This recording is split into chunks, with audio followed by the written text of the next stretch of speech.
ఏమండి, శ్రవణ్ని రెడీ చేశారు కదా, నేను వెళ్ళి మిగతా పనులు చూస్తాను. నేను కూడా వస్తాను దాక్షాయణి. శ్రవణ్, నువ్వు ఇక్కడే ఉండరా. పంతులు గారు పిలిచినప్పుడు వద్దులే, సరేనా? సరే అన్నయ్య. పెద్ద దాక్షాయణి.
సీత వాలకం చూస్తుంటే నా మీదే అనుమానంగా ఉన్నట్టుంది.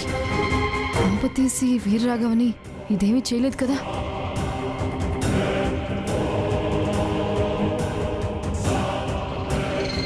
గౌరీ పూజ జరిగిపోతుంది. దాక్షాయణి ఏం చేయాలో చెప్పట్లేదు. వీర్రాఘవ ఏమయ్యాడో, ఎక్కడున్నాడో తెలియదు. నాకంటూ ఏ క్లారిటీ లేకుండా నేను ఈ పెళ్ళి ఎలా ఆపాలి?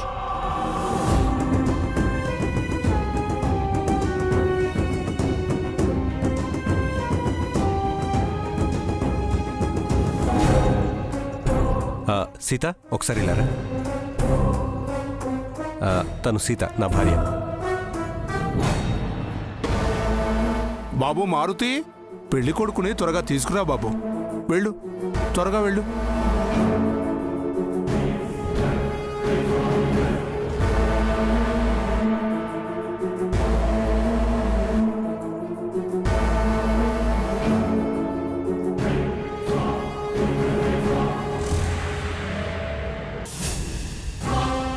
ఉదయం నుంచి నీకోసం నేను టెన్షన్గా ఎదురు చూస్తూ ఉంటే నువ్వు నన్ను కలవకుండా తిరుగుతున్నావేంటి? ఎన్నిసార్లు నిన్ను కలవాలని, నీతో మాట్లాడాలని ట్రై చేస్తున్నా, సీత అస్సలు కలవనివ్వడం లేదు. అర్జెంటుగా నీకో విషయం చెప్పాలి. ఏంటది? శ్రావణ్ణి ఖచ్చితంగా పెళ్లి చేసుకుంటానని రామరాజు గారు మా నాన్న ఫోటో మీద నాతో ప్రమాణం చేయించుకున్నారు.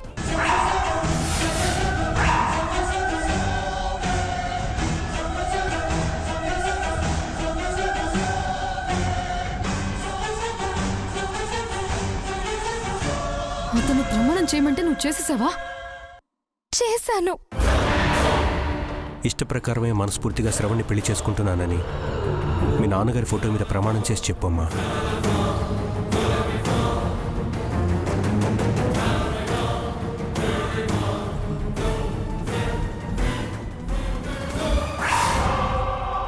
ఏంటి సరస్వతి ఇది? వెనక ముందు ఆలోచించకుండా ఇలాంటి పిచ్చి పని చేశావు. అంటే శ్రావణ్ణి పెళ్లి చేసుకుందామని నిశ్చయించుకున్నావా? లేదు, వాళ్ళిలా ప్రమాణం చేయించుకోవడం వల్ల వాళ్ళ స్వార్థభర్తమైంది. అందుకే వీర్రాఘవనే పెళ్లి చేసుకోవాలని నిర్ణయించుకున్నాను.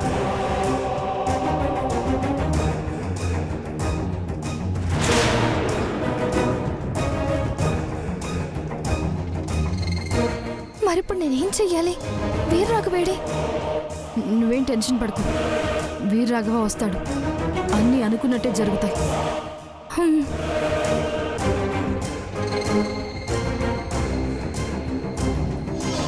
వీర్రాఘవ రాడు. నువ్వనుకున్నట్టు జరగదు దాక్షాయిని. సరస్వతి మంచేదో చెడేదో తెలుసుకోలేక ఏదో మైకంలో ఉంది. శ్రావంతో పెళ్లి జరిగాక 2 రోజులకి తన మనసు మారుతుంది, అంతా సర్దుకుంటుంది. పంతులు గారు, పెళ్లి కొడుకుని పిలిపించమంటారా?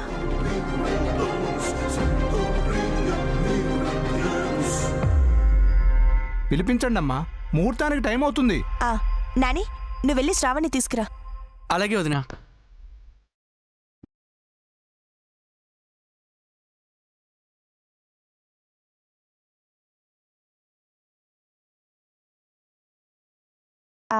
నేను ఇప్పుడే వస్తానండి.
అమ్మా సీతమ్మ, వధూవరులిద్దరికి పట్టుబట్టలు మార్పించి త్వరగా తీసుకురమ్మా. అలాగే పంతులు గారు. దాక్షాయిని, నాని, శ్రావణ్ణి తీసుకెళ్ళండి.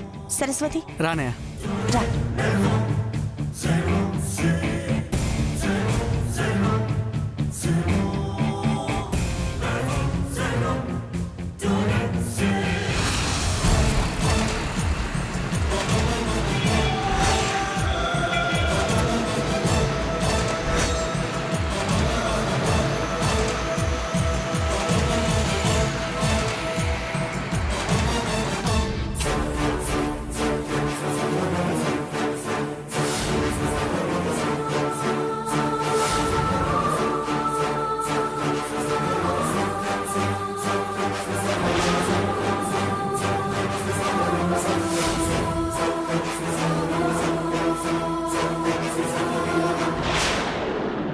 శ్రావణ బాబు, మీ కళ్ళేటి అలాగున్నాయి? రాత్రంతా నిద్రపోలేదా? ఎలా నిద్రపోతాడు మారుతి? ప్రేమించిన అమ్మాయిని పెళ్లి చేసుకుంటున్నందుకు ఊహల్లో సరస్వతితో కలిసి డ్యూయట్ పాడుకుంటూ జాగరణ చేసుంటాడు. రే శ్రవణ్, పాటలు ఊటీ కొడైకెనాల్లోనే పాడుకున్నావా లేక విదేశాల్లో కూడా పాడుకున్నావా? నువ్వురా మరి అన్నయ్య. అన్నయ్యకి పాస్పోర్ట్ లేదు. పైగా ఈ రోజు పెళ్లి కాబట్టి ఊటీ కొడైకెనాల్ వెళ్లే టైం కూడా లేదు. అందుకే మన పొలాల్లోనే డ్యూయట్ పాడుకొని ఉంటాడు. అంతేనా శ్రావణన్నయ్య? శ్రావణ బాబుకి అసలు సిగ్గెక్కోండి బాబు. ఎవరన్నా చూస్తారని పొలాల్లో కాకుండా గదిలోనే పడుకుని ఉంటారు. రే ఊరుకోండ్రా, ఎందుకు వాడిని అలా ఏడిపిస్తారు? అన్నయ్య, శ్రవణ్ నేర్పించే అవకాశం మాకు కొద్దిసేపే ఉంటుంది. ఆ తర్వాత అవకాశం సరస్వతికి ఉంటుంది కదా. అన్నయ్య,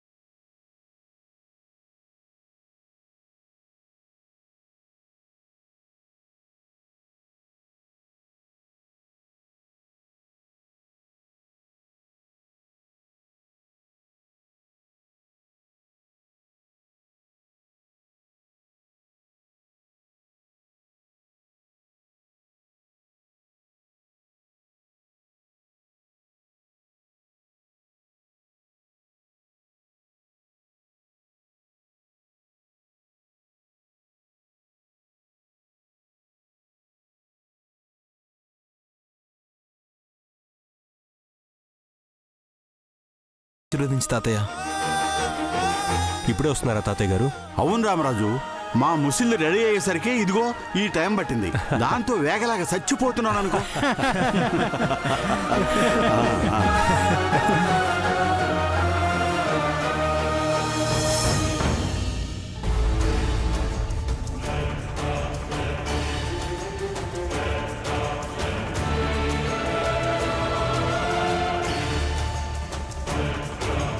దాక్షాయిని, అలా నిలబడిపోతే పనులు ఎలా అవుతాయనుకుంటున్నావు?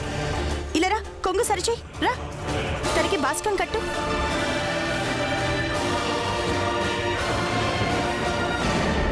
సరస్వతి, చేతులిటివు, గాజులేసుకో. ముహూర్తానికి టైం అయిపోతుంది.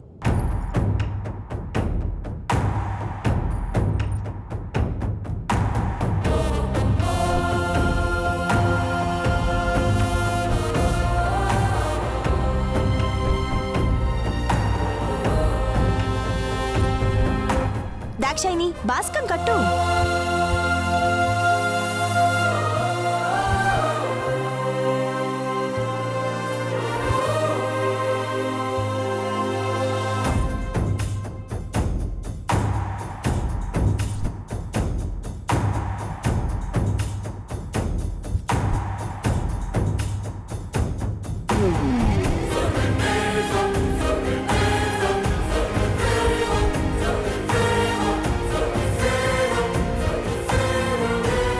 నువ్వెందుకు టెన్షన్ పడుతున్నావో నాకు తెలుసు సరస్వతి.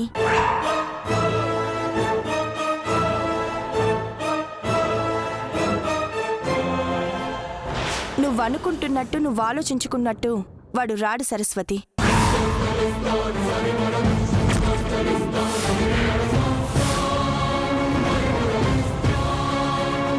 వీరరాఘవ్ వచ్చి ఎక్కడ గొడవ చేస్తాడో, ఎక్కడ ఈ పెళ్లిని ఆపే ప్రయత్నం చేస్తాడో అని నువ్వు భయపడుతున్నట్టున్నావు. వాడు రాడు. రాడు రాడని నొక్కి చెప్తుందేంటి?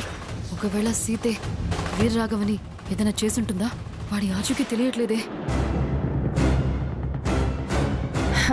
రామరాజు గారు ఉండగా ఈసారి పెళ్లి మంటపానికొచ్చి అల్లరి చేసే సాహసం వీరరాఘవ చెయ్యడు సరస్వతి.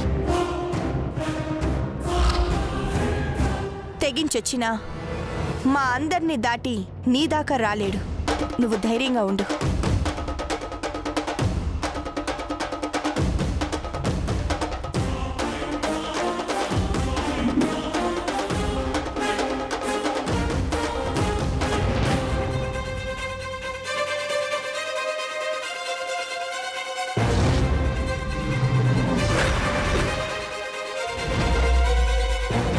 దాక్షాయిని చూస్తూనే ఉన్నవేంటి? ఆ వడ్డానం పెట్టు. త్వరగా ముహూర్తానికి టైం అయిపోతుంది.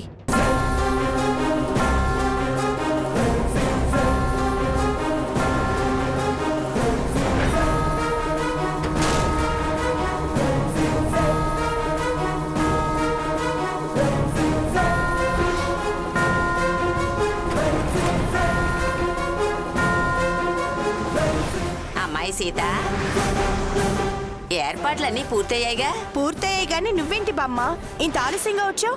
తాతయ్య ఏరి? అబ్బాయి దగ్గరికి వెళ్ళాడమ్మా.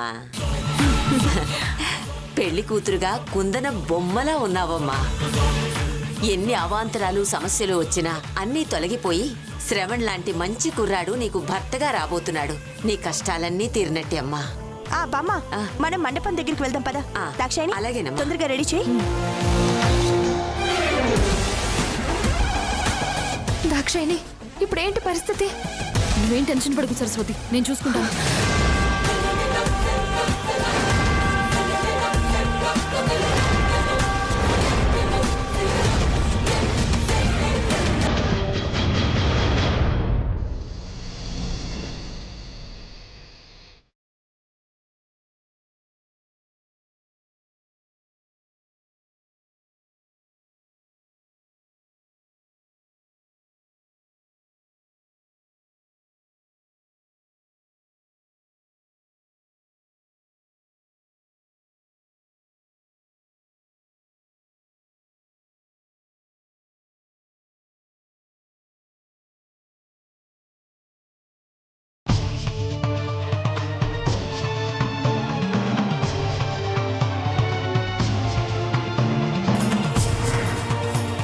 సీతమ్మ, అమ్మాయి రెడీ అయిందా అమ్మా? అయింది పంతులు గారు. అబ్బాయితో చేయించాల్సిన చిన్న కార్యక్రమం ఉంది. అది పూర్తి కాగానే చెప్తాను. అప్పుడు అమ్మాయిని తీసుకురండి. అలాగే పంతులు గారు.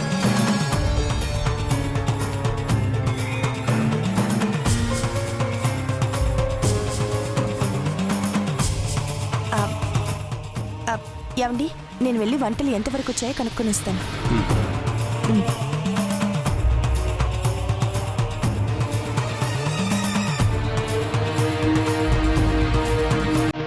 సీత,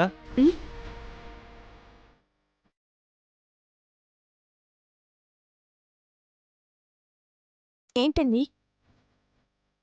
సీత, పెళ్లికి ముహూర్తం దగ్గర పడుతోంది. పొరపాటున తన పెళ్లి మనం ఆపటం వల్ల మొదలైన సరస్వతితో పరిచయం మన ఇంటికి కోడలు అయ్యే వరకు వచ్చింది.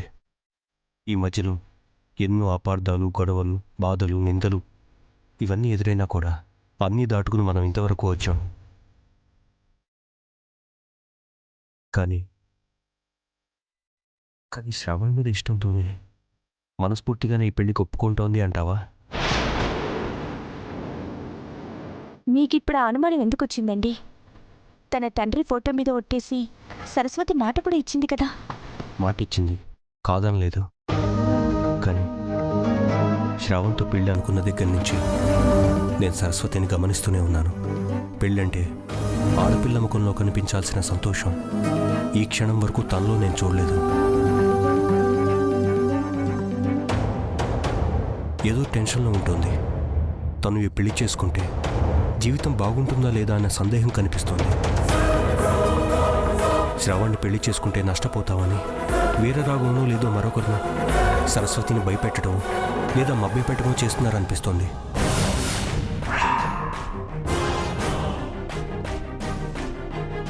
తాళి కట్టబోయే చివరి క్షణంలో ఏదైనా జరగరాని జరుగుతుందేమోనని నా మనసెందుకో కీడు శంకిస్తోంది సీత.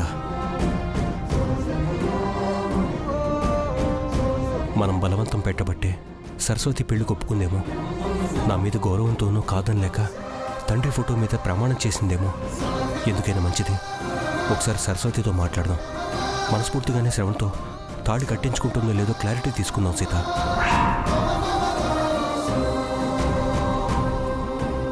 పెళ్లి పీటల మీద ఏదైనా అనర్థం జరిగితే మాత్రం ఈసారి తట్టుకునే శక్తి నాకు లేదు సీత.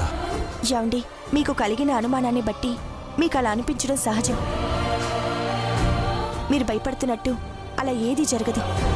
పెళ్లి సవ్యంగా జరుగుతుంది. సరస్వతి శ్రావణ్తోనే తాళి కట్టించుకుంటుంది. సరస్వతి శ్రావణ్ల సంసారం కూడా చక్కగా సాగుతుంది. జరిగేది మీ తమ్ముడి పెళ్లి. ఇలాంటి సమయంలో ఇలాంటి సందేహాలు పెట్టుకోకండి. నిశ్చింతగా ఉండండి. అంతా మంచి జరుగుతుంది.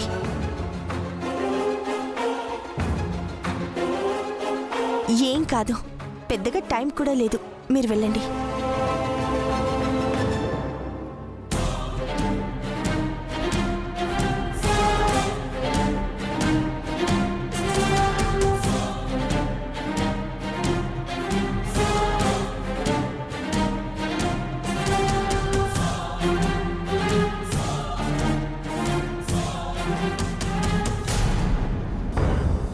నేను చెప్తున్నాను కదా సరస్వతి, నువ్వేం టెన్షన్ పడకు. వీర్రాగా వచ్చేస్తాడు. ఇందాకటి నుంచి అదే మాట చెప్తున్నావే తప్ప ఫోన్ చేయమంటే చెయ్యవే. పోనీ ఎప్పుడొస్తాడు అని అడిగితే సరైన సమాధానం చెప్పడం లేదు. మొన్నటి వరకు నేను పెళ్లి చేసుకోపోతే బ్రతకలేను అని చెప్పిన వాడు శ్రావణ్తో నాకు పెళ్లికి ముహూర్తం నిర్ణయించాక అసలు కాంటాక్ట్లోకి రాలేదు.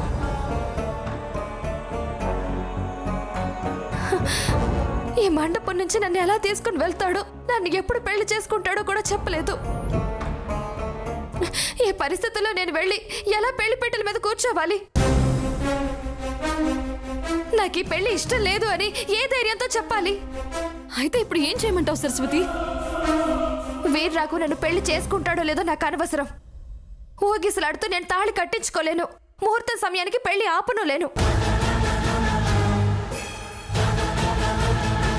నా బ్రతుకు ఏదైతే అదవుతుంది. ఇప్పుడే వెళ్ళి వాళ్ళతో నాకు ఈ పెళ్లి వద్దని చెప్పేస్తాను. సరస్వతి, అర్థం లేకుండా మాట్లాడుకు.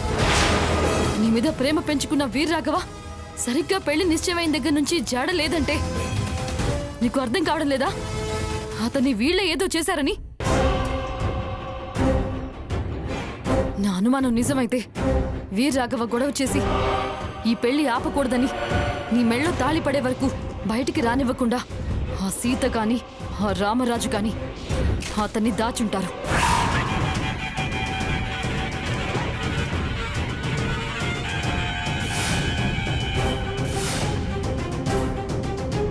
నిశ్చితార్థం తర్వాత జరిగిన గొడవకు తన మీద అపవాదు రాకుండా నీ ఇష్ట ప్రకారమే పెళ్లితో సహా అన్నీ జరుగుతాయని నీకు మాటిచ్చిన రామరాజు ఖచ్చితంగా శ్రావణ్ణే పెళ్లి చేసుకుంటానని మీ నాన్నగారి ఫోటో మీద నీతో ప్రమాణం చేయించుకున్నారు అంటేనే వాళ్ళెంత స్వార్థపరులో, నీ మీద ఎంత కుట్ర చేస్తున్నారో నీకు అర్థం కావడం లేదా సరస్వతి?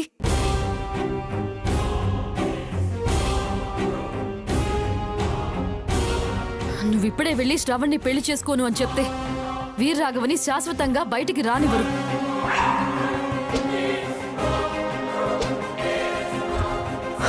అలా అని పీటల మీద పెళ్లి ఆపినా కూడా రానివ్వరు కదా. వీర్రాఘవని వీళ్లే దాచేశారేమో అనేది నా అనుమానం మాత్రమే సరస్వతి.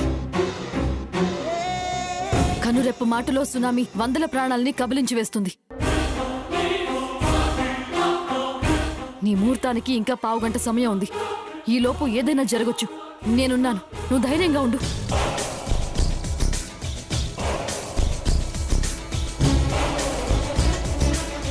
వీర్రాఘవ ఎక్కడున్నాడో కనిపెట్టే ప్రయత్నం నేను చేస్తాను.